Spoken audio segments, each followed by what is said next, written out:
Okay, so again, good evening, everyone. And I want to thank you first for joining us this evening for the virtual open house regarding the Cabot Head Road proposed operational plan. As you are all aware, the municipality of Northern Bruce Peninsula is undertaking a review of a proposed operational plan for the Cabot Head Road to guide future access, use, and management of the corridor. The proposed plan currently incorporates authorized vehicular access through a controlled gate system, as well as non-motorized public access to a multi-use trail for activities like walking, hiking, cycling, and nature appreciation. So this open house tonight is really intended to provide an opportunity for the municipality to be able to share additional information that's been gathered through the recent public engagement process, as well as to receive any additional further feedback directly from you. We know that many of you have already provided your input through either written submissions directly to the municipality or by completing the online public engagement survey last month. But for those who haven't, tonight is just another way to be able to provide your comments. Next slide, please. But before we get started, I'll take a moment to introduce myself and my colleague. I'm Michelle Casavecchia Summers, and I'm joined this evening by my colleague, Michelle Smybert. We're from Clerks on Call. We're an independent municipal management consulting team that provides a range of specialized municipal governance and administration services, including community engagement projects like this. We've been retained by the municipality of Northern Bruce Peninsula to facilitate this virtual open house. And we're also joined tonight by Peggy Van Mierlo West, the CAO for the municipality. But before we turn it over to Peggy to present the results of the recent survey, let me give you a quick overview of what will be discussed tonight. Next slide, please. So here's how we're going to proceed. First, the CAO will provide a brief introduction as well as some history for those that may not have all of the background on the project. Then she's going to present some of the results of the online survey, as well as the results of the property owner engagement that was held earlier this month. And she will let you know what the next steps are in the decision-making process that council is going to undertake. Then we're going to move into the public feedback portion of the open house. But before we turn it over to the CAO for her presentation, I want to mention two things. The first is that the open house is being recorded and will be made available on the municipality's website in the next few days. And second, that both Michelle and I have been involved in many different community engagement processes throughout our careers. And we wanted to note that we think that the public involvement for this project has truly been amazing. There were more than 900 online surveys completed, and we have more than 200 people registered for this particular event. And again, on behalf of the municipality, we want to thank you for taking the time to get involved in the future of your community. Now, with all that in mind, I'm going to turn it over to the CAO to be able to deliver the formal part of the presentation. Over to you, Peggy.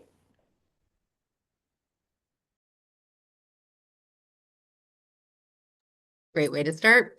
Thank you, Michelle, and good evening, everyone. And thank you for taking the time out of your busy lives to attend the virtual open house. The purpose of tonight is about sharing information, showing you what we heard from the community, talking about next steps, and most importantly, to listen to any further comments you have regarding the proposed operational plan. Next slide. Cabot Head Road and its uses have been talked about for many years.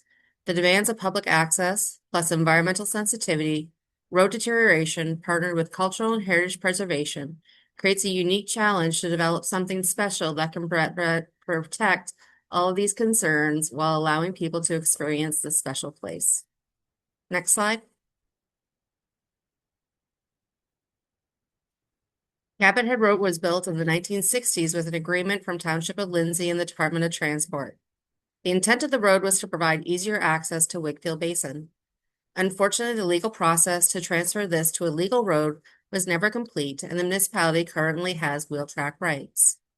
In 2019, a storm damaged approximately 200 meters of the road, and the deterioration continued until 2020, at which time the municipality closed the road. The municipality continues to provide access to property owners through a coded lock and gate. In 2025, council directed staff to revisit the potential of opening the road. 4 options were presented for council consideration. Option 1 was full reconstruction and reopening of the road for public vehicular access. While the option restores full public access and supports tourism, is expected to be the most expensive, potentially costing approximately $400,000 to $1 million.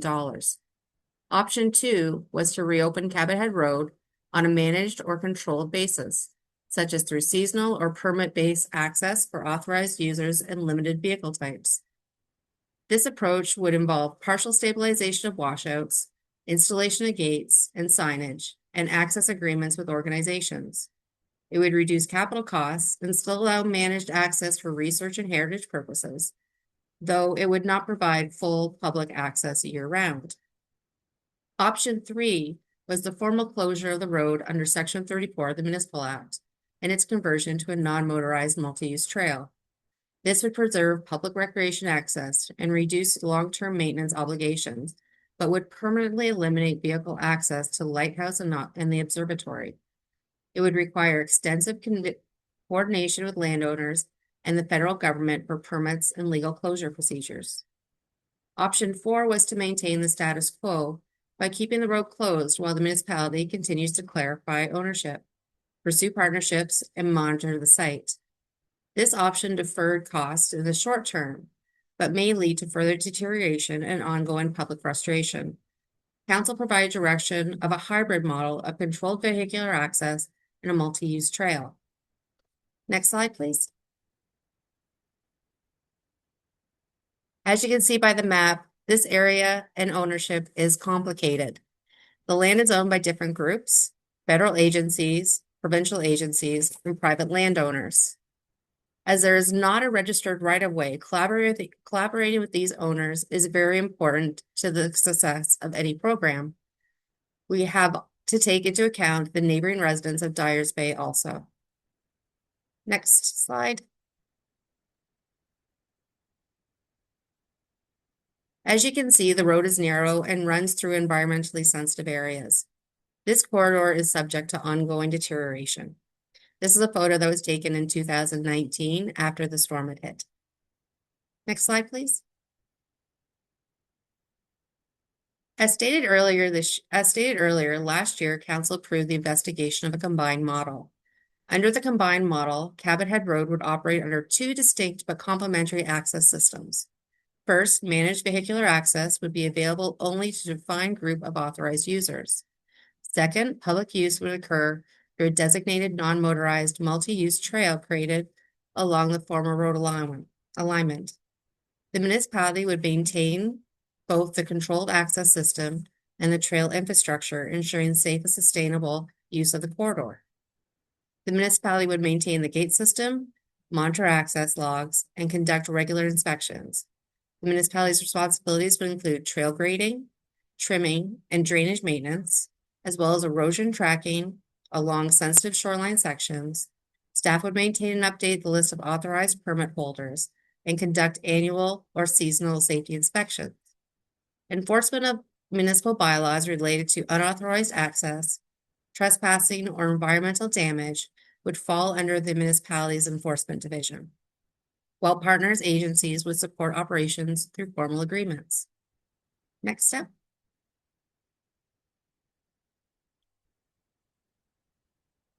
The engagement process has included so far online surveys, tonight's virtual open house, preliminary discussions with property owners, community groups, provincial and federal agencies, and First Nations. It should be noted that while agencies have shown some interest in the process, they are waiting to be presented with a final plan, at which point they will provide their full comments. Next slide. We heard from a lot of people, and thank you very much for your engagement on this. Almost 1,000 responses, mostly local and seasonal residents, and most people have visited the area. So this feedback is coming from people who know the area well. We are very happy with the engagement and contributions of everyone in this process. Next slide. People told us that they use the area for 69% of walking and hiking, 42% cycling, 54% for nature viewing, and 54% for heritage tourism, which shows us that this area is used for natural, low impact, and outdoor activities. Next slide. We asked respondents what priorities matter to them when considering access. People said, and these are ranked in order of importance, number 1 was public access. Number 2, environmental policies. Number 3, safety and emergency. 4, heritage. 5, municipal affordability. 6, fairness. And 7, respectful compromise. Next slide. When asked if there was support for the combined plan of authorized vehicles and trail, 50% strongly supported the model, while 26% supported the model. We saw this drop to 8% who were neutral, 6% somewhat opposed, and 7% were strongly opposed. When asked reasoning for this decision, this ranged from people wanted to see improved access, 7% wanted to keep the cost low because of the reconstruction, 4% support local partners and operations, 3% improved safety and management, and 60% preferred full vehicle access. Next slide. We asked about a gate and controlled access. Most people did support it, but many people were worried about people getting around it. When asked about the type of gate, 72% answered, it doesn't matter as long as it works. Next slide. We asked what we consider be considered an acceptable enforcement measure for the area. 48% of respondents requested trespass, fine, and ticketing, while 43% requested increased bylaw patrols during peak hours. 39% requested camera monitoring, while 33% requested warning signs. When asked about top rules for authorized access, 75% stated that emergency vehicles should have override, while 61% should be a limited type of vehicle, i.e. no buses or public vehicles. 45% stated that clear penalties for misuse was still a priority. Next slide. Regarding trail features, 79% support public access to Cabot Head through non-motorized trail. The top 3 uses for the trail were walking, hiking, and cycling. Respondents would like to see simple features like clear signage, a trailhead kiosk, interpretive signage, and garbage recycling options. They want to see nothing overbuilt, just enough to make it safe and usable. Respondents also requested that operational safety measures should include routine inspections, hazard signage, temporary closures, and for trail conditions. Next slide. Protection of the environment has been mentioned throughout this entire process. Overall, 85% of respondents stated that protection of the environment was extremely or very important to them. Next slide. Wetland and sensitive habitat areas was a concern for the majority of the respondents, while waste management was a close second on the priority list. Respondents want to ensure that the area does not become overcrowded by over-tourism. Next slide. So overall, we heard, first of all and foremost, protect nature first, keep it mostly non-motorized, allow limited controlled access, and make sure rules are enforced. 59% of respondents support the combined model, while 14% support it if the costs remain low, 7% will support if there's only external funding is secured, and 7% do not support this project at all. 12% do require more details. Next slide. So part of this engagement process was the survey, but it was also stakeholder engagement for the property owners and the adjacent property owners and community groups. The purpose of it was to receive direct feedback from the direct owners of the area and receive unique input from the community groups who live in the area. Next slide. When we spoke directly with stakeholders, we heard that environment is top priority. emergency access is required, and rules and enforcement are needed. Where people differed is how much access there should be, with the idea of a multi-use trail development gathering the most differing opinions. Next slide. As stated previously, maintaining ecological integrity is extremely important to not only survey respondents, but also the stakeholders. Sensitive features include rare habitats and wildlife corridors. The clear message is that conservation must take precedent. Next slide. Stakeholders did support continued access of emergency services and improved enforcement access to areas. Stakeholders understood the importance of public safety. This represents a clear alignment between both the survey and these discussions. Stakeholders also stressed the importance of clear rules and restrictions needed to manage the area effectively. It also stressed that the active enforcement is required. Next slide. Next. Levels of support for public access differed depending on the amount of control put into place. Concerns were brought forward regarding the potential of over-tourism without appropriate management. In return, the potential that serious environmental damage could occur. Next. Stakeholders do support the potential for a non-motorized trail. Their key considerations include seasonal restrictions, designated trail routes, and capacity limitations. Protection of natural habitat, once again, was very important. Next. Rebuilding the road fully would be very expensive and a lengthy process. Stakeholders felt that a controlled access model have less costs, is easier to manage, and reduces the long time risk for the municipality. Next. We did receive questions from the registration form. In an attempt to have people speak tonight, we have grouped these together under themes. Next one. So under access and use of Cabot Head Road, council directed staff to review a hybrid model of the trail and open to authorized vehicles. The current proposed model will restrict vehicle access to property owners and emergency vehicles. Special events would still require to receive a permit. Next. Regarding accessibility, we know that accessibility is very important.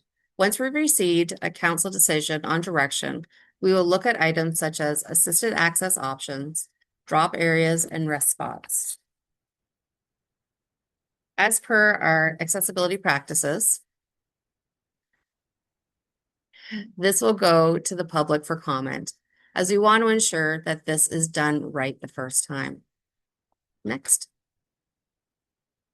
As you've heard today, environment is a key to the respondents and stakeholders. Maintain a low impact use, which limits traffic volume, is important. Next.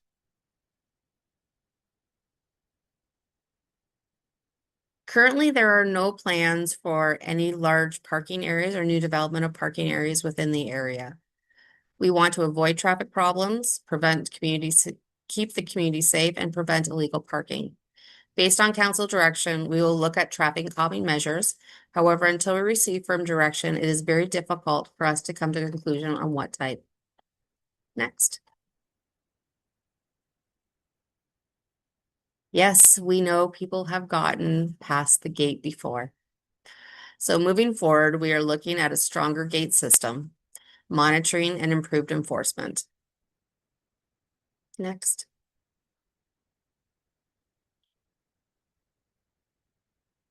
So regarding questions on garbage, washrooms, camping enforcement, and who manages the site, the plan is to be a very low service area. This means no overnight camping, limited garbage service. So we are going to be requesting that people pack in and pack out, and also basic facilities, which would include things such as porta potties. As I said before, this is going to be a very low impact, low service area. The goal is to keep it simple and keep it sustainable. Next. Regarding questions of the lighthouse, the Department of Fishery and Oceans owns the lighthouse and the property surrounding it. This proposal does not include the management of the property, and the lighthouse preservation has not been included in this plan. Should you have any questions regarding that, we would like you to direct them to the Department of Fishery and Oceans at this time. Next. The legal ownership, as I said before, is very complex. The municipality only does own the wheel track, and any major changes to the area does require agency, property owner, and municipal collaboration, along with First Nations. Next. We don't have a final cost yet, as we don't have a firm direction from council. This is just a proposal. So what we provided was a rough estimate on what the requirements would be. Once council reviews the options and impacts, we will present a full cost back to council for review. No decisions have been made yet regarding allocations of costs. However, the municipality does have some revenue tools which we can be utilized for the projects such as these. These tools are based upon revenues that are based on user fees instead of taxation. So these include things such as parking revenue and the municipal accommodation tax. Next. Currently, the only access to Cabot Head Road is through Dyer's Bay. And there is no plans right now to open up any unopened road allowances. Next question. So the future vision of this area, the goal is for us right now is we do not want to have mass tourism. The focus is nature, quiet use, and low impact recreation. This was stated across the board through all engagement platforms. We have some tools currently in place that have assisted in controlling crowds in areas, and these may have success and may be tried in this location also. Next. So yes, the road is currently closed. However, this proposal is not a local only program. Under the Human Rights Code, we cannot limit access to only locals, unfortunately. So as I said, right now, it's very difficult for us to create a local only access point. That would include things such as daily monitoring, ensuring that the person that's going in there is from the area. It can be very difficult for us. So next. Once council has received this information and provided staff direction, we will develop a very fulsome enforcement plan. However, the intent is for the municipality to use its own forces, along with some of the controls we currently have in place, such as reservation systems and permits. Next. So the legal information along with the other reports can be found on Let's Talk NBP under the report section. We've included a third party for neutrality and the process is ongoing. Next. So our next steps are that the survey results and presentation will be in place on Let's Talk NBP. Staff will be providing council with a report regarding the findings of the engagement sessions, and staff will request direction from council regarding next steps. Next. So in closing, I'd like to thank again everyone for being here and sharing your input. We are providing two options for further communication. First, if you wish to provide a letter to council or if you do not feel comfortable in public speaking, as I know I do not, you can scan the QR code and we will respond to you via email. If you wish to make a public comment tonight, please raise your hand using the Zoom hand at the bottom of your screen and we will call on you. This presentation is being recorded and will be posted on our project webpage for later viewing. And I'd just like to take this moment to thank both Michelle and Michelle for all your help on this project. It's been great to have you on board. And I'm glad you've enjoyed the engagement session and our little piece of heaven in Northern Bruce Peninsula. And I'd also like to thank Kara, our IT manager, for helping us with the Zoom call today and flipping the slides and ensuring that everything goes smoothly today. Great. Thank you so much, Peggy, for your presentation. And we hope that the presentation has addressed some of your questions and concerns. As Peggy mentioned, we're now going to open up the meeting to obtain input from the attendees tonight. We do have a large number of attendees, so we thought in the interest of the large number and also in the interest of time, We would like to put a time limit on each delegation of 2 minutes per participant. Um, and what will happen is I will raise my hand when the 2 minutes is up, and I'll just ask you to please just provide your concluding comments, and then we can move on to the next person. I know that 2 minutes may not sound like a lot of time, but please remember, as Peggy mentioned, you can use the QR code for further comments or questions that you might not have time for tonight. So, and please keep in mind also that this input will be forwarded to council as part of this community engagement process. So, when you're speaking, try to include new information or additional information that will help inform council on a decision on this matter. And with that, I'm going to ask staff to identify who's in the queue, and then we can start answering any questions that you might have and Hello. taking your input. Yes. Perfect. So I have David first. Hey, David. Hi, how are you? Good. Please proceed. So I live at the top of Cabot Head. And one of the things that we haven't heard, even in the presentation today, is about the fact that the trail doesn't actually start at Cabot Head.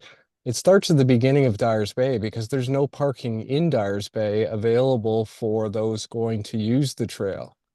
So I'm wondering how the municipality intends to police that, because currently we have individuals who park on private landowners' properties at their own free will, and that's not been addressed in the past, and I would imagine it's only going to get worse moving forward. Hmm. Good question. Peggy, do you have an answer with respect to that? Hi, David. Hi. Um, yeah, so basically, thank you very much for your comment on that. Right now, until council makes a decision, uh, I would say contact the municipality if there is somebody parking on private lands. We will come down and have bylaw investigate. I think it's something that we need to discuss with our bylaw officers and have them develop a plan for enforcement of the area should council decide to move forward with this. Can I have one follow-up question? My follow-up question would be, um, it hasn't been policed in the past. And moving forward, like if the trail is going to be presented as a multi-use trail, as it should, it's a wonderful trail and it should be shared appropriately. But at the same time, we do need to somehow figure out how to keep individuals out of Dyers Bay in terms of parking and so on, because um, it's just not appropriate for them to park anywhere they wish inside the village to get to the trail. Okay. Yep. Thank you, David. So we made note of that as well. So thank you very much for your input on that. Who's next in the queue? Next, I have Rich. I've asked you to unmute, so you should be able to speak. Go ahead, Rich.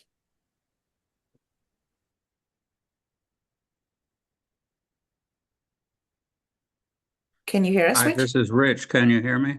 Yes, we can. Thank you. You can go ahead. Okay, I'd just like to mention when the road was first opened up in the early 60s, there was just an abundance of people, almost like, to the Bruce National Park during COVID or something. And people would just park anywhere past Dyers Bay. They'd camp for a week. And also, several people hauled rocks away and built a house with them. So there has to be a lot more restrictions, etc. And I would think like no fires is another good idea, and no moving the rocks, piling up rocks, stacking that. That's not a common thing that the native people did to this area either. Mhm. And the Cabot Head Lighthouse area was closed before COVID due to mercury. And some people wonder where this mercury was from. Well, it was from the lighthouse itself. The light itself used to float on a great big puddle of mercury. I'm 80 Interesting. years old and I was in the lighthouse several times, 70, 75 years ago, etc. And I don't know how many other what did they do with that mercury when it was decommissioned in the 70s, I guess it was. So that's about all I have for now. Well, thank you very much, Rich. We've made note of all of those, of your comments and concerns. Thank you. Who's next in the queue? Next, I have Axel. Axel? Yep, please go ahead. Yep. Hello. I think what you're doing is great. Shelters, I guess, is one question I would ask. You know, if there's rain or something, just something lean to or something. And I agree with the others about parking. It's going to be a nightmare unless it's addressed or, you know, restricted. That's all I have. Thank you. Axel, I just wanted to follow up on that. When you talk about shelters, are you talking at the trailhead? Yes, at the Okay. trailhead and maybe one partway along. Okay. You know, if it's raining or inclement or something, at least Okay. something, maybe at the same location where there would be garbage. Okay. Yep, that's great. Thank you. Okay, thank you. Thanks again for your participation. Who's next in the queue? Next, we have Shari Chambers. Shari? Yep, go ahead. Can you hear me? Yes, we can. Yes, please go ahead. Okay. So I represent 6 Cabot Head Road, the cottage there. Okay, great. There's been issues, as you know, for years with people trying to access the road because they don't understand that there's a gate. So they drive down to the front of the gate and then they have no choice but to back up, and they back up right into the driveway at 6 Cabot Head Road. And sometimes they park there. So now there's like a blockade there before you get down to the gate. How is that going to be addressed? Is there going to continue to be a blockade there to protect that cottage from, cars turning around and stuff? Or how are we going to address that? Peggy, do you have any ideas on that? Hi, Sherry. I have no Hi. ideas right now, but I think I will probably send that over to Troy to pull out some ideas from him. I think he's probably the best to figure out what we could do with traffic and things like that. Okay. Yeah, I mean, it's worked with that blockade, but I don't know how. I don't think it can go on for years. Yeah, totally understand that. So yeah, we'll bring that up to Troy and see if he comes up with any ideas. Okay, thanks. Thank No you very worries. much. Okay, Okay. next we have Barbara. Hi, Barbara. Please go ahead.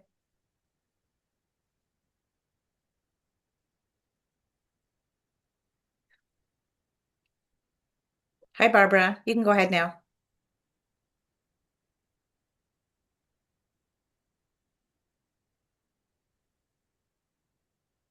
You hear me? Yes, we can. Yep. Yep. Go ahead, please. Excellent. I was a member of the Friends of the Cabot Head group back 10 years ago before they folded due to lack of volunteers. And I'm reading from the year-end report 2015.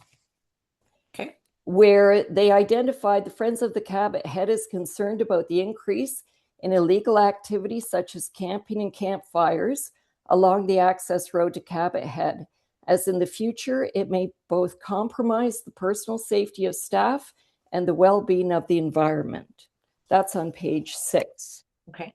Thank you. On page 5, it's noted there's an increasing tendency for visitors to drop their garbage off in the outhouses or in the bushes alongside the parking lot or even along the road to Cabot Head. Staff have posted signs, talked to picnickers, and spent extra hours picking up after the public. But the Friends of the Cabot Head will need to seek assistance from the municipality and other stakeholders to solve this problem. So garbage was a big problem 10 years ago. On page 4, they raised the issue about it's increasing. There is a helipad there, which is completely overgrown. It's increasingly difficult to keep cars off the helipad, which the Coast Guard has not maintained.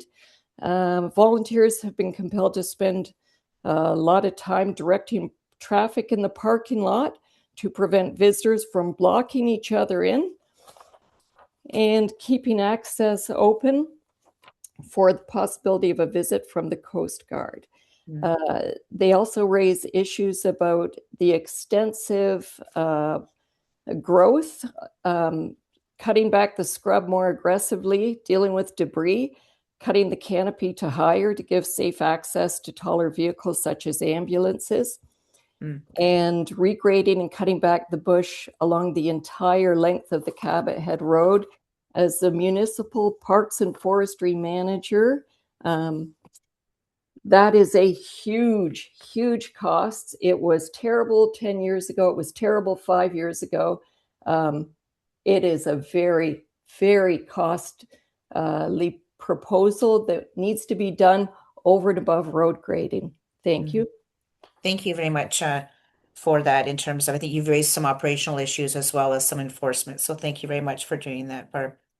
Who's the next speaker? Next, we have Larry Walton. Hi, Larry. Yep, go ahead, please. Hi there. Can you hear me okay? Yes, we can. Hi.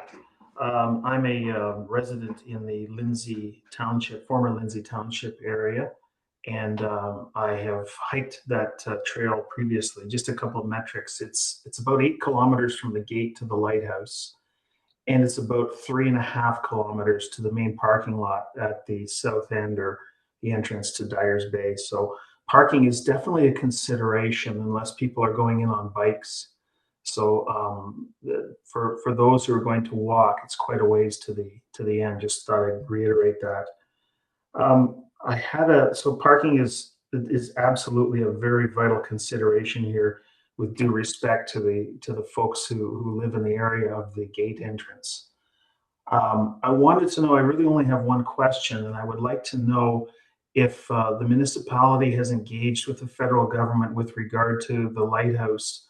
It's clearly the gem at the end of the trail, and Wingfield Basin as well, with the shipwreck and that area. But I was curious as to whether or not the federal government has committed to at least maintaining that resource. They're probably not going to upgrade anything there. They've got automated light now, but are they going to do anything with that building, which is falling into disrepair? Thank you for that question. Peggy, did you want to answer that one, please? Yeah. Hi, Larry. We have been had some very preliminary discussions with the DFO regarding the lighthouse. They stated that they would like to see a full report prior to providing any further comment.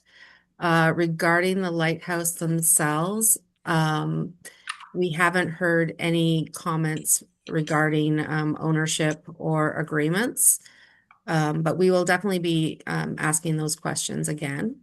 They have had some changeover in staff, unfortunately, so we have finally have a new contact.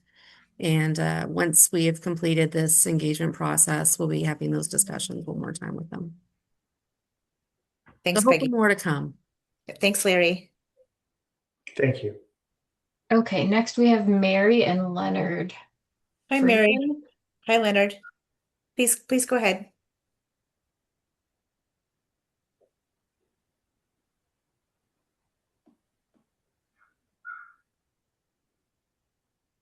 Mary, are you there?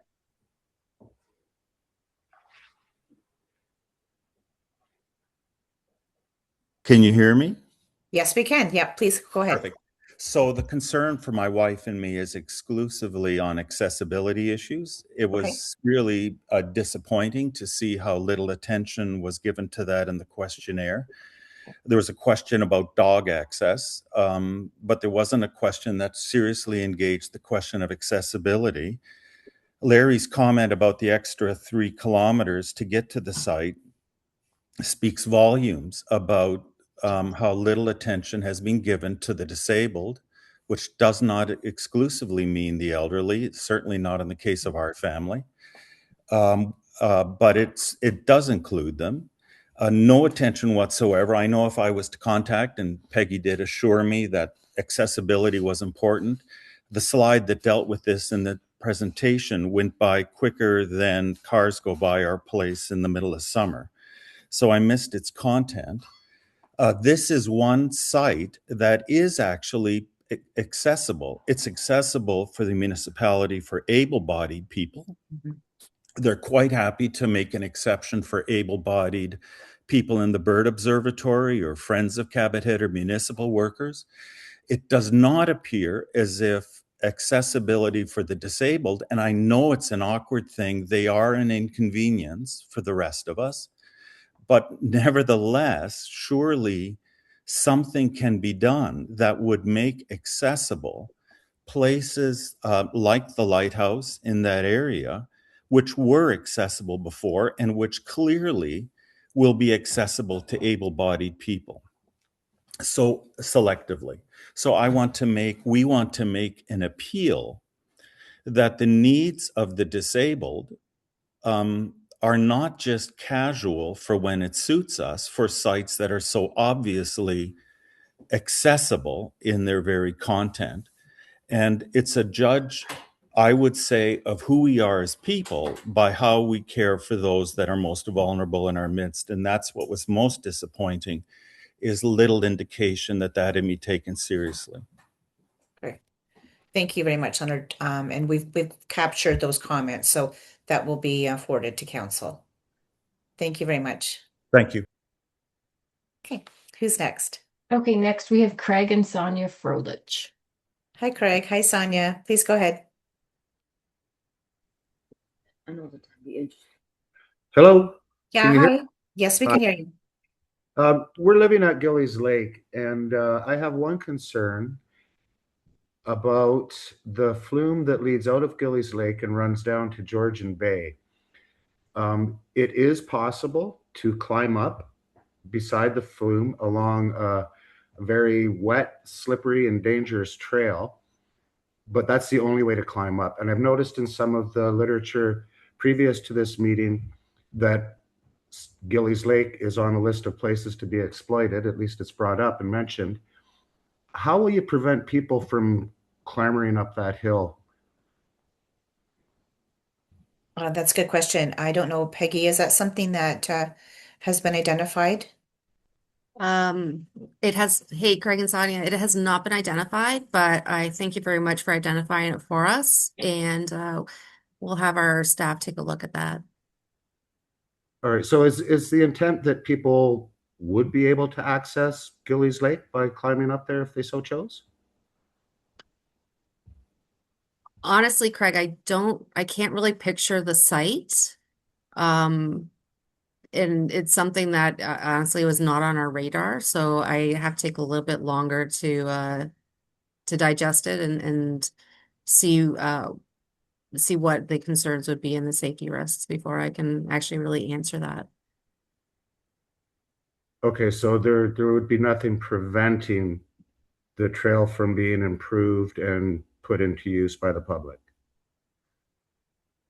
I think that's a question that we can include in the comments that will go to council for consideration. Okay, that's certainly something we would not want to see. Okay, no, I appreciate that. Thank you so much for your comments. Thank you. Yep. Okay, who's next? Next we have Ross Cochran. Ross, hi. Please go ahead. Okay, thank you. Just one response quickly to Mary and Leonard. I just wanted to let them know that in my survey, I had addressed that or pointed out the lack of options for physically challenged, elderly, and disabled of any sorts, and made some recommendations and suggestions to make it fully accessible. Great.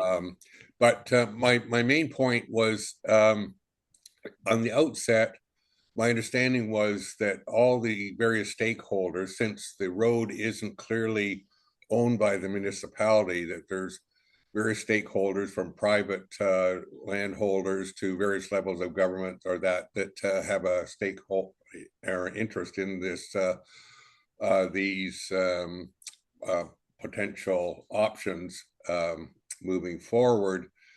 my concern from being involved in this type of advocacy and planning and that in the past is what I heard was that virtually all of them have said, we're not going to comment. You come back with us with your proposal, and then we'll give you our input and feedback. That's a bit, I won't say dangerous, but if you don't have some semblance of sense of where these various stakeholders are, going down this path involving stakeholders, municipal staff involvement, input from the general population in the community, only to zero in on one particular option and then that be the one that is a flat no from all the stakeholders doesn't seem to be the best use of time. So is there a sense of what might be acceptable versus what isn't? Well, so it was council that had put forward the proposed operational plan, and that's what the basis was for doing the community consultation process. So again, that feedback is going to go back to council to inform them in terms of how to proceed next. So I think you need to start with something, I think, in order to get some comments, and that's something that council is going to have to weigh when they consider the matter. Does that help? It really doesn't answer the question, I don't think, on getting a sense of what might be acceptable without venturing down a path with a lot of time and effort. But I'll leave it at that for now. Okay, all right. Thank you so much for your comments. We've made note of that. Thank you. Who's next? Next, we have beige. Beige? Yep, please go ahead.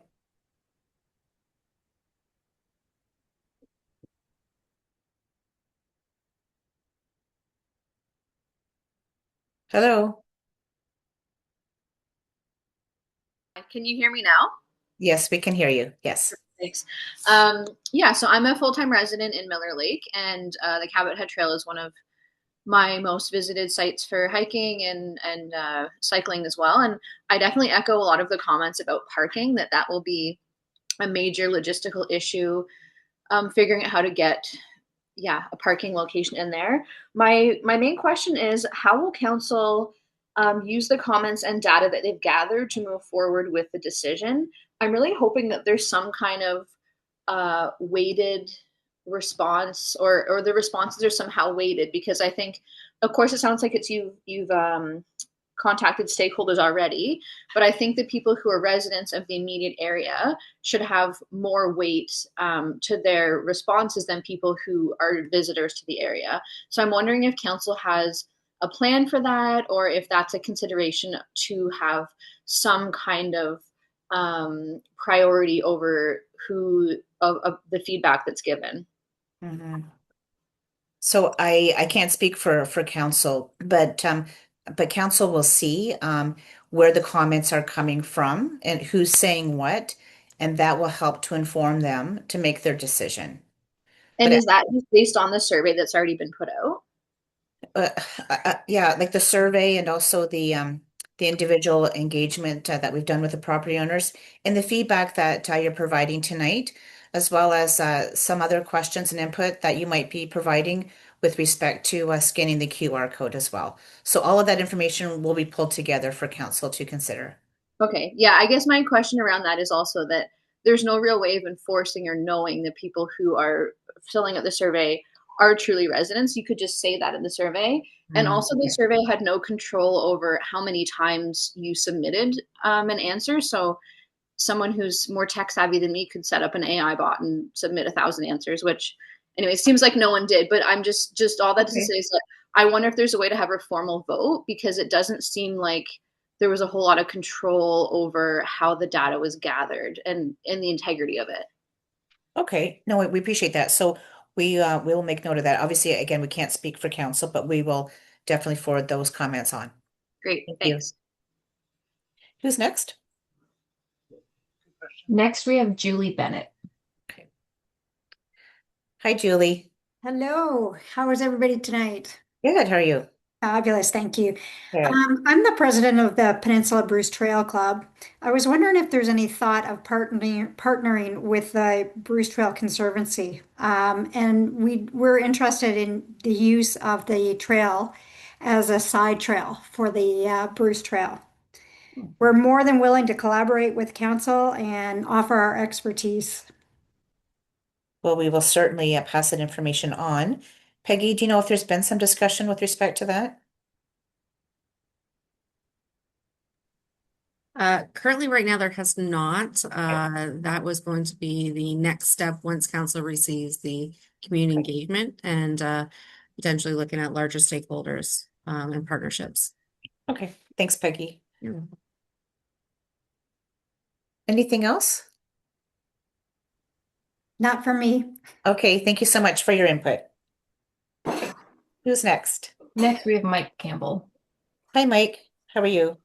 Hi, guys. Can you hear me? Yes, we can. Yep, go ahead. Okay, great. I don't know if many of you know my background, but I've been involved in another attempt to convert the road to a trail. So I have to commend council on this initiative. I think it's visionary. I think it's one of the most spectacular bike routes potentially in Ontario. I also organized the Gravel Grand Fondo for the Biosphere Association. Excuse me.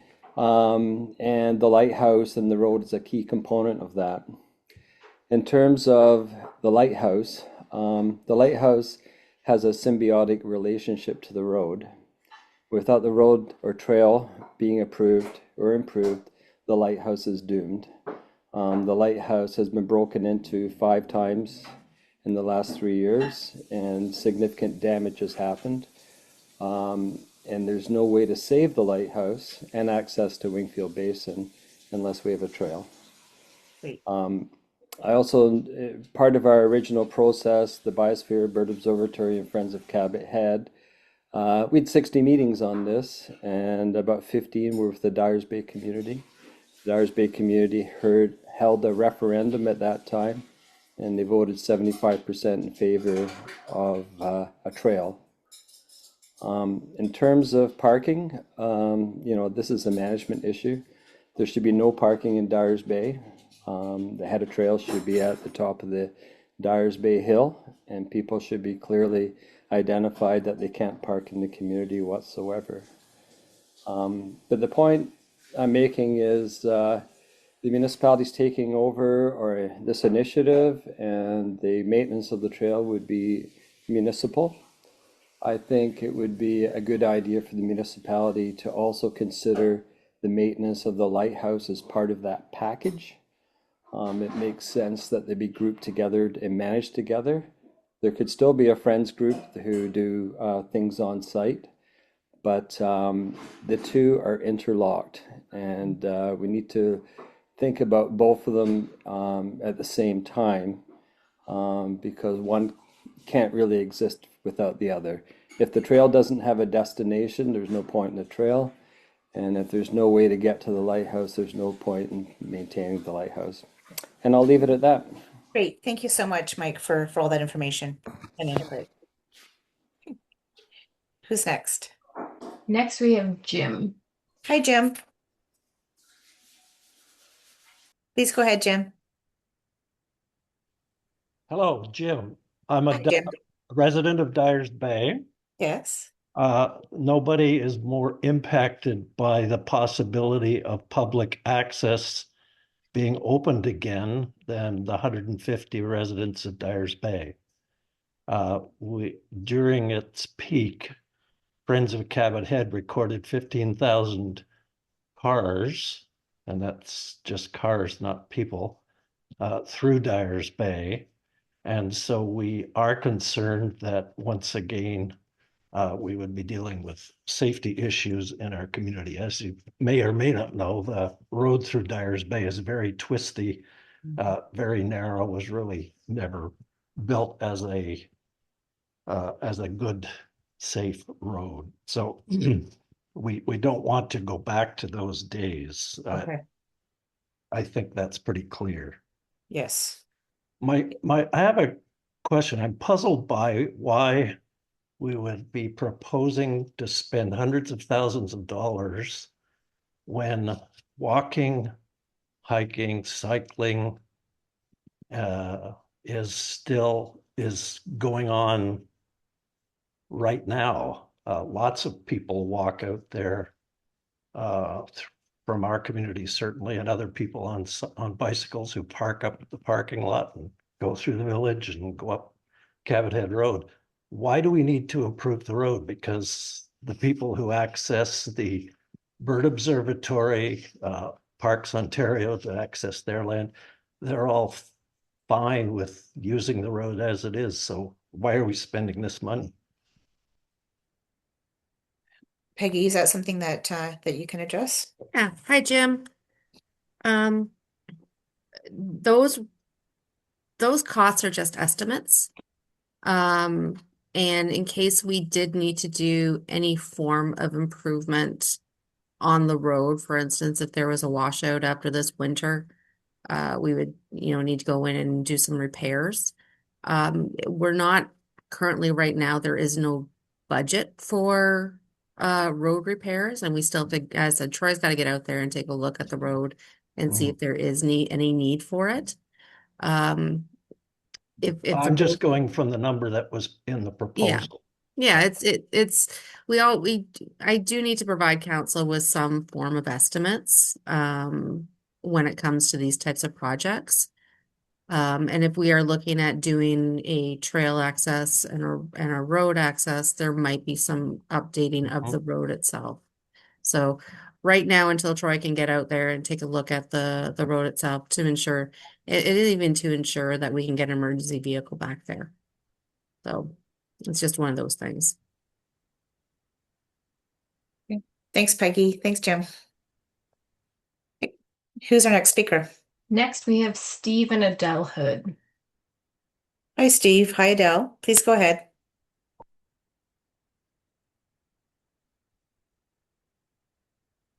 Hi, can you hear me? Yes, we can. Yes, go ahead. Hi. Yeah, Stephen Hood here. So I got a concern about the logistics of accessing the trail when the parking is 3 kilometers away. And I don't disagree with a couple of the prior comments that there shouldn't be any parking. I don't disagree with any of that. The concern I have is that if it's not really, really clear to people who come and visit the area, they're going to drive down there anyway, right? They're not going to be able to park, and then they're going. And so the concern is that how is any of this going to alleviate the issue with the residents on the road and then the volume of traffic on the road, unless it's very clear to people that there's no parking down at the trailhead, that the parking is up on the halfway up the hill there, right? Okay. Yes. And so then to go along with that, if you want to use mixed use planning as a terminology for the idea of redevelopment of the road, that's great. But if you put that out to the public, they won't understand what mixed use means, right? They'll drive down to the end of the road. And I know some people, we're at Miller Lake, but I know some people on the road and they've got all the concerns that have already been addressed here tonight. I think the logistics of how to help people avoid driving all the way down the road when they're going to get down there and find out there's no place to park.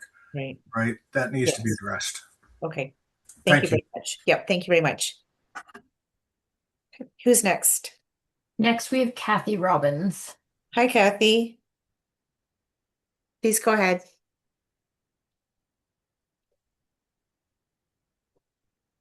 Kathy, you there?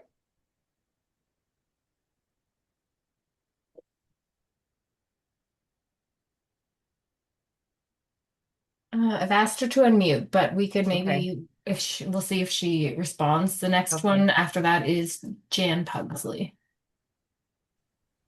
Can you hear me? Oh, Kathy is there, so we'll just. Hi, Kathy. Yes. Yes, sorry. That's sorry. okay. Took me a minute to hit my button. No problem.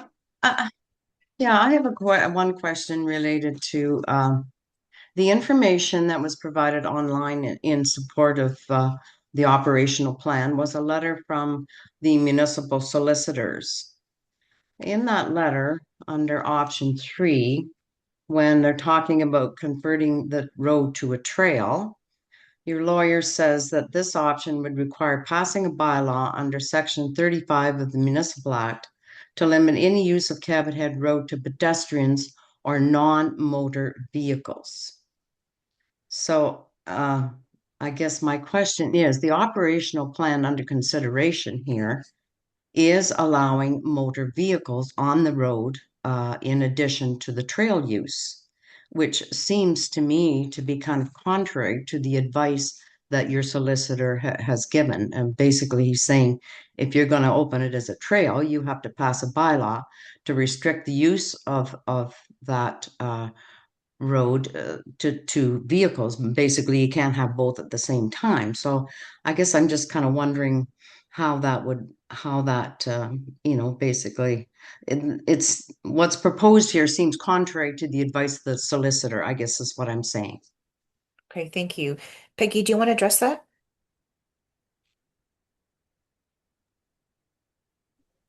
Hi, Kathy. So what the program is essentially a hybrid model. So we call it a trail. When we're calling it a trail for a trail access, what he was discussing at that point was essentially when we were looking at doing a specific trail and not having vehicular access. And that's when we would close the road at that point. You are correct, as a hybrid model. It is, we essentially would not be shutting down the road for that reasoning. It is something that I still need to talk to our lawyers about what the logistics would be when it comes to bylaws being passed. So yeah, it's still a work in progress. Okay. Yeah, because it seems to me he's making it pretty clear. He says, as such, restricting motor vehicles on Cabot Head Road would be a necessary precondition to conversion to a trail and allow construction of a trail system without violating the municipality's obligation to maintain the highway for vehicle traffic. Yes, and I think that was part of if we were to maintain and keep the road open at that point. It was a different type of project that was occurring at that point where we were looking at making it specifically a trail. As a hybrid model, yes, our lawyer will be providing us with the appropriate bylaw definitions for moving forward on that. It's also, as I said, does require some approvals too from our property owners and some agreements with them too for this whole process. Thanks, Kathy. I just have one other quick comment. Okay. I completed the survey online, and I'm not supporting the operational model. I'm supporting full public access to Cabot Head on perhaps on a reservation basis. But I do believe that the survey itself was designed for responses to people that are supporting the operational model. I had difficulty answering some of the questions because I really didn't have an answer because I don't support the operational plan. I support full public access to Cabot Head. Okay, great. Thank you, Kathy, for that. Okay. Yes, and who's next? Next, we have Jan Pugsley. Hi, Jan. Please go ahead. I don't have the survey in front of me, but or the presentation anyway, but I think on the second page, the ages of the people who were surveyed included people up to the age of 79. Well, this means that some of us who just happened to be over the age of 79, our answers were not considered. Another thing is I looked at the map, and what do you call the municipality only owns a tiny, tiny bit. Is it a wheel track or something? So I guess you've had the Ministry of Natural Resources, who is the major owner, delegate the management to the municipality. Is that a question? Do you want to Yeah, know? I'm just clarifying whatever. The first question is, I'm just indicating who was in the survey. Okay. Yep, I made note of that in terms of. And the second one is. It's about the management agreement, right? Okay. Oh, Or if there's an there's anything. agreement. Okay. So if I understand, the municipality only owns, Peggy called it a wheel track, I think. Yeah. And Peggy. what exactly is the wheel track and how big is it? Because when I looked at the map, the indication of what the municipality owns is tiny, tiny, tiny. So if I understand, the municipality is a tiny owner, but trying to coordinate a whole bunch of various owners. It's a lot of work. Yes. Well, And it's a lot it of can get work, and where did you complicated. get the authority? Peggy, do you want to answer that, please? Hi, Jan.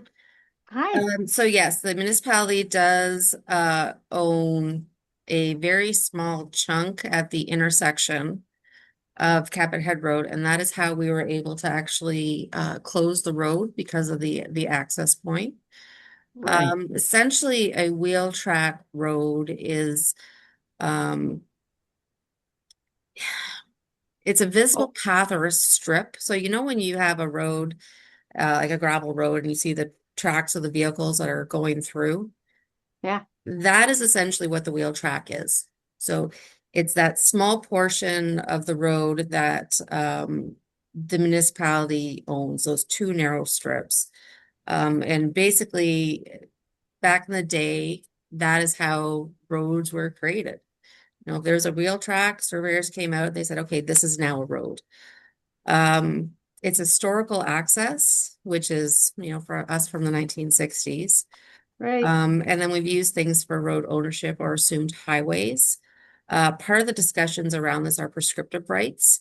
It does not, because it's a wheel track, it does not automatically mean that we own the road, but we do have access on those wheel tracks.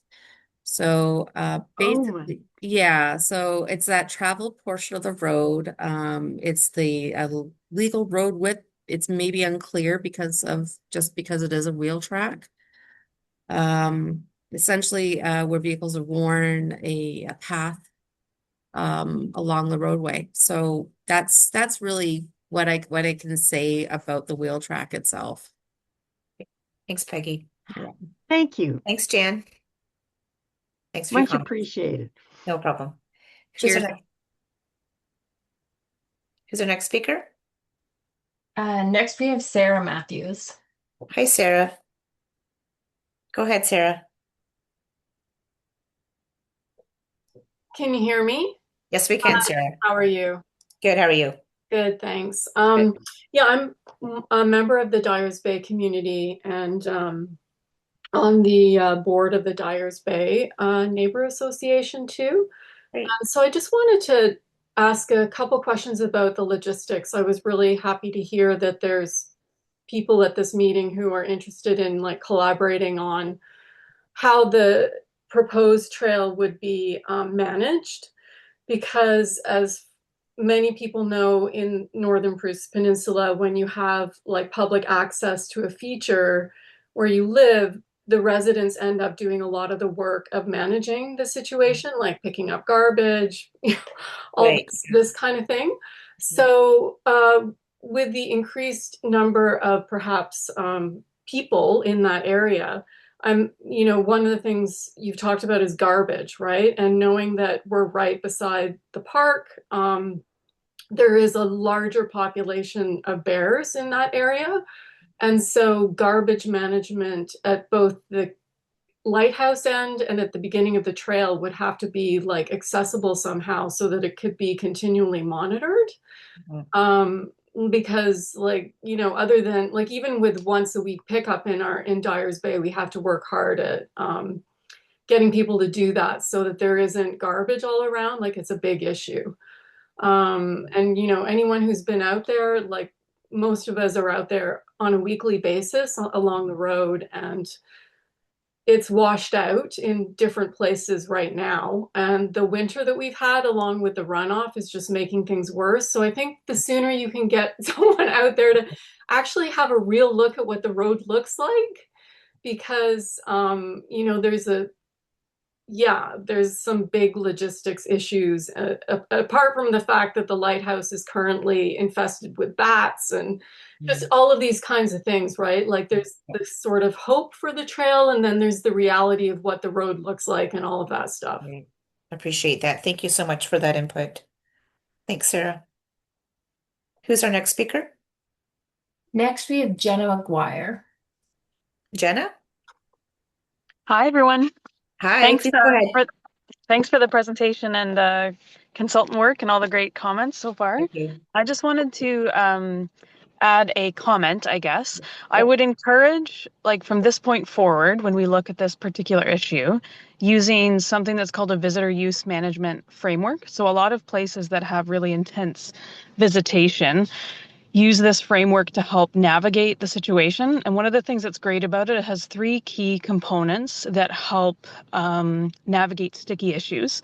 The first one is you identify your desired conditions. And I think one of the things that's come up tonight is I see with like accessibility, or I've heard a lot of people who want to be able to take children there, that we maybe haven't fully identified like the needs of the site. And doing that will allow us to make decisions about how we would accommodate those desired conditions. Same with even things like the flume or concerns around garbage. The second big piece of visitor use management framework thinking is management tools. So I could see something like the parking lot at the head of the hill on Dyers Bay becomes reservation based, but it also has a series of screens the reservation has to click through that gives people really clear information about things like garbage or resource protection, and they have to manually go through it every time they book to park there. And then the third piece is the fact that it's accepted that this framework has to be highly adaptive. So I find we often run into things where we're worried someone's going to park here, or worried someone's going to drive here. The framework allows you to recognize there may be issues you run into, and then you address those specifically as they come up, instead of kind of balking and bailing on the whole thing altogether. I find there's a lot at stake here. Cabot Head, Wingfield Basin, and the lighthouse itself have so much cultural natural heritage features that I would be brokenhearted to see cut off from the community and public at large. So since there's so much at stake, I would encourage us using this framework to make sure we identify all those things that are important to us and kind of work from those forward, just as we go forward with the whole thing. Well, that's great. Thank you very much for sharing that. Appreciate it. Okay, who's our next speaker? Next, we just have 3 people that have already raised their hands. So I'm going to ask David if he would like to speak again. Hi, David. Hello. Go Hi, ahead. you can hear me? Yes, we can. Okay, this is wonderful. I just had a couple of additional comments. I fully support this being a trail and all of these things. There's been a lot of great comments, and I appreciate all of them. One of the things that I wanted to mention, though, is if you change what you're doing under the wheel track status, you potentially lose some of your prescriptive rights. Is that not the case? We work a lot with municipalities in expropriation, and I would suggest that there get a legal opinion be offered on that, because if you do change what you're using the trail or the road for, there may be a loss of prescriptive rights, and then there would have to be a new expropriation in order to recreate that trail, possibly. The second thing I wanted to mention as well is, and it's been brought up a couple of times, is the amount of money that's going to have to be spent initially is going to be quite a bit by the sounds of it. There's more informed people on this call than I am. But I was out on the trail last week, and it is washing out by the flume, for example, and there's other areas where it's washed out again. So this isn't just going to be a one-time cost. We're looking at continual costs of maintenance. We're looking at an increase of patrolling. There's going to be costs for that. We're going to need an increase in parking and bylaw. So there's going to be all kinds of incrementally increasing costs as a result of that, and those are going to have to be reoccurring on an annual basis. And I wonder if the municipality has considered how much it's going to increase their budgets. And we have a fairly small municipality. Increasing the budget to reopen this road, I'm not sure if it's counterintuitive or not, but that's something that will have to be decided by council.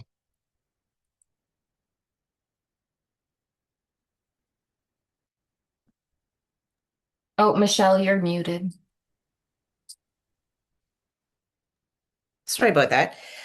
Yes, and I think Peggy had mentioned that it's really difficult to determine what the costs are without kind of knowing what council's going to decide. So I think your point about those costs, those operational costs, we have included that in your input, and also that legal opinion as well in terms of changing the use of the trail. I've also made note of that as well. So thank you very much for that.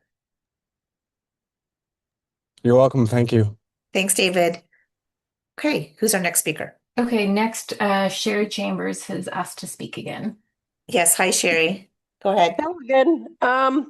So this is something that a few people have mentioned tonight about children and people with disabilities wanting to access a trail. Well, I would assume the expectation is that people are going to want to drive down the road and drop people off at the trail. There is no turnaround down there at all. There's kind of a turnaround where you can go down the one road and come back up shoreline there. Is this put into consideration too? Because people are going to do that. They are going to drive down there and drop people off and drop off their picnicking stuff. And like, how are we going to control that kind of access? Mm. And I don't think that that's been determined, although I'll turn it over to Peggy. But we have listed accessibility as part of the input for tonight's session for sure. Peggy, do you have any comments on that? Yeah, I think accessibility is something that we are going to be looking into once council makes a firm decision on the project. Traffic management's also going to be something that we'll have to really look at too, Sherry. So we're just going to take your comments today and put them towards council and see what the next steps are. Okay. Thanks, Sherry. Thanks. Yep. And who's next?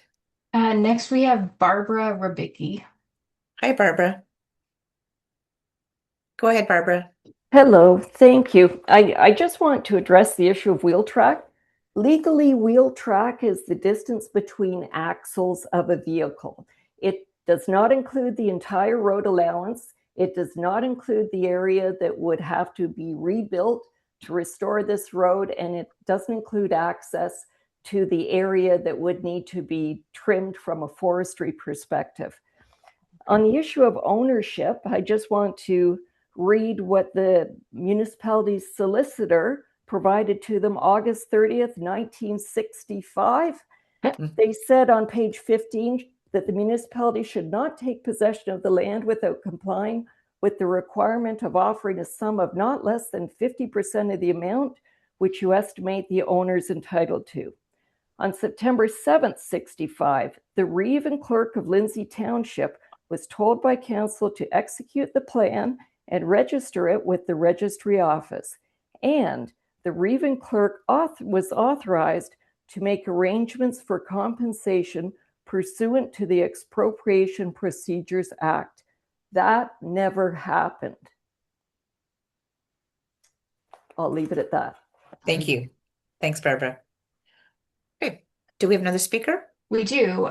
We have Elizabeth Thorne next. Hi, Elizabeth. Oh, Go ahead. Go ahead, Elizabeth. Sorry, Michelle. I'm the speaking as Vice President of the Bruce Peninsula Bird Observatory. Okay, great. We strongly support the conversion of Cabot Head Road to a multi-use trail with authorized access and for emergency vehicles. This is extremely important. The Bird Observatory has been operating at that site for 25 years. It will be catastrophic if we are not able to continue to have access. As Mike Campbell mentioned, we looked at this issue in 2021 very thoroughly. Many of the issues that have been raised, we are aware of and have mentioned. We are completely supportive of Dyers Bay's community's wish to have safe and secure access. As such, we believe that enforcement of the various regulations is very important, including signage that will indicate that there is no parking along the road, that it has to be enforced. And of course, as an environmental charity, we are very, very concerned about the environmental protection. So we do think that enforcement of the provisions that the municipality is considering are extremely important. And we know that it has been an issue. We looked at the conversion of the road to a trail, and although there are some areas of washout along the 8-kilometer trail, there are only 450 meters that were of concern. And we had stamped engineering drawings prepared as to how to deal with this. So we are grateful and very pleased that the municipality is considering how to address this issue. It's extremely important. As I say, the Bird Observatory personnel are not able to access the site. Catastrophic for bird migration in Canada because we provide critical data. Yeah. And so I think this is something that we're very aware of. Barbara Rubinski participated in the comments for the committee. We're very aware of the comments, and I think the municipality is too. So yes. Thank you very much. Thanks, Elizabeth. We're very supportive of what the municipality is trying to do. And great. Thank you very much, Elizabeth. Reach a solution. Great. Thank you very much. Do we have another speaker? We do. We have Brett Crawford next. Hi, Brett. Hi. Can you hear me? How are you? Yes, we can hear you. Go ahead. Good. Thank you. Cabin owner up on Gillies Lake. There's been a lot of talk, and I think a lot of people agree that the concern of traffic and the effect on the Dyers Bay community. There's mention of a reservation process, and I'm not sure how that would work because the road still has to be open. It's not like the road could be closed down into Dyers Bay and to the point where the road starts. So I'm not sure how that would work. And then the other concern I have is with the everybody knows social media. So if this does open up again as a public access trail, how can it be managed when the social media will drive countless people there compared to what there was previously? Good points. Thank you. Thank you, Brett. Mm-hmm. Do we have another speaker? We do. We have Barbara has raised her hand again. Just going to ask her to unmute. Hi, Barbara. Sorry, that was a complete mistake. Okay. No worries. No problem. And then Jan has raised her hand again. Okay. Hi, Jan. Hello, Michelle. Where do I start? I had the pleasure of reading a book by Robert Kim Hopkins. Adventures at the Light with Number 6. And I also communicated with quite a few people about this and the Cabot Head Road and all the rest of it. I'd be willing to bet that this is a cultural history thing, and you need to consult with those that were there that are still alive. The population in the 1950s in this area was quite high, and some of them are still around. And they have very clear, very distinct memories. So I commend you to read Adventures at the Light with Number 6. I think there's a lot of facts that need to be looked at and sifted. There are many, many descendants of Robert Kim Hopkins. In fact, some of his siblings are still alive. And I've chatted with them, and they have many good memories, not necessarily recorded as yet. Right.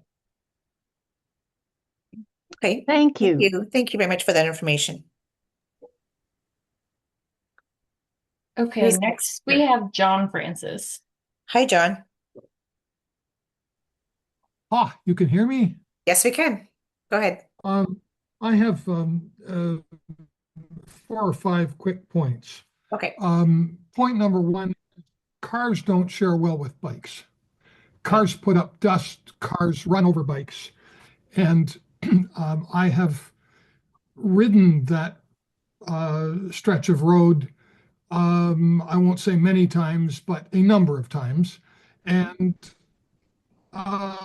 whenever I'm sharing it with cars, I'm sharing it with their dust. I don't bother them, but they sure bother me.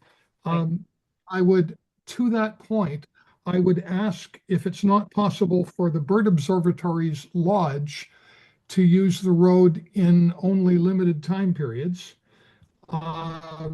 like 10 to or 9 to 10 in the morning and 5 to 6 in the afternoon, and leave it to the rest of us the rest of the time. But that's for other people than me to decide.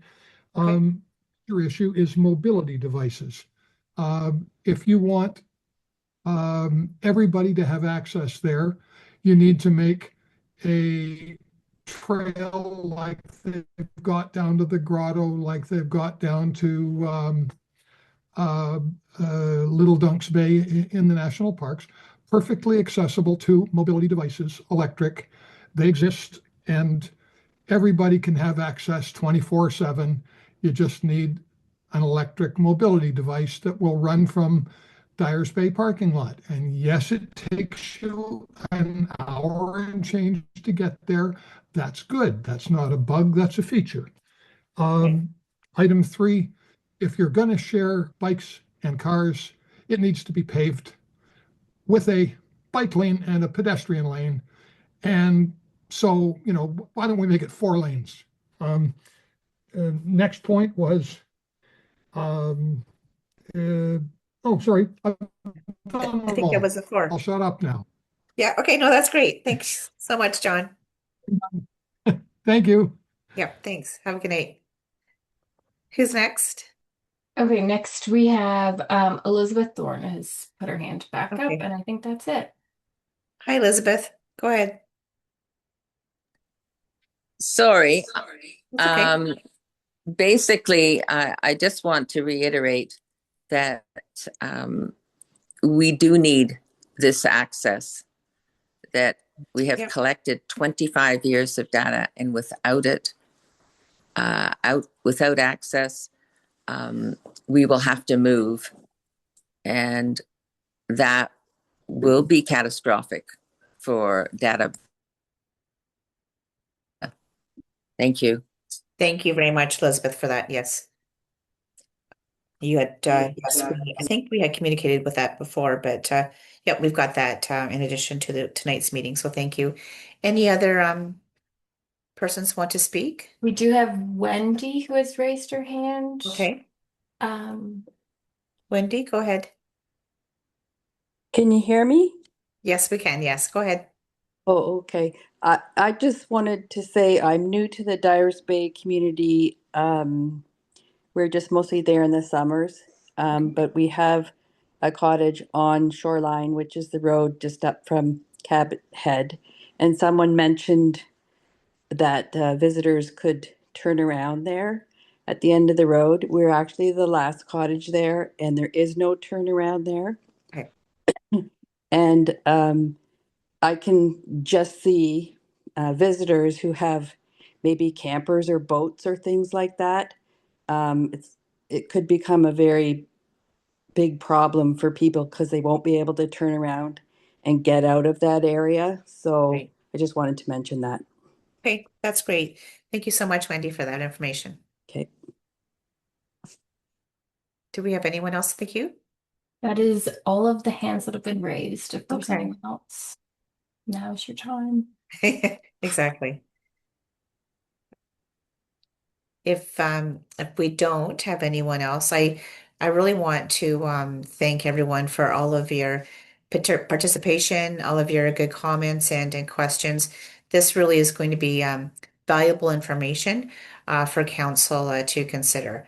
So again, this isn't the last time that you can provide that feedback. Remember, Peggy had indicated there is that QR code on the screen if you wanted to submit any further comments. That is it for tonight's input session. Peggy, do you have any last words that you wanted to say? I want to say, first of all, thank you very much for all the input that's been provided today. It's been really great to hear everybody's comments and thoughts regarding the project itself. Yeah, I'm very grateful. It's been a wonderful experience. And one of the highlights, I would say, of some of our public engagement projects that we've worked on. So thank you very much, everyone. Have a good night.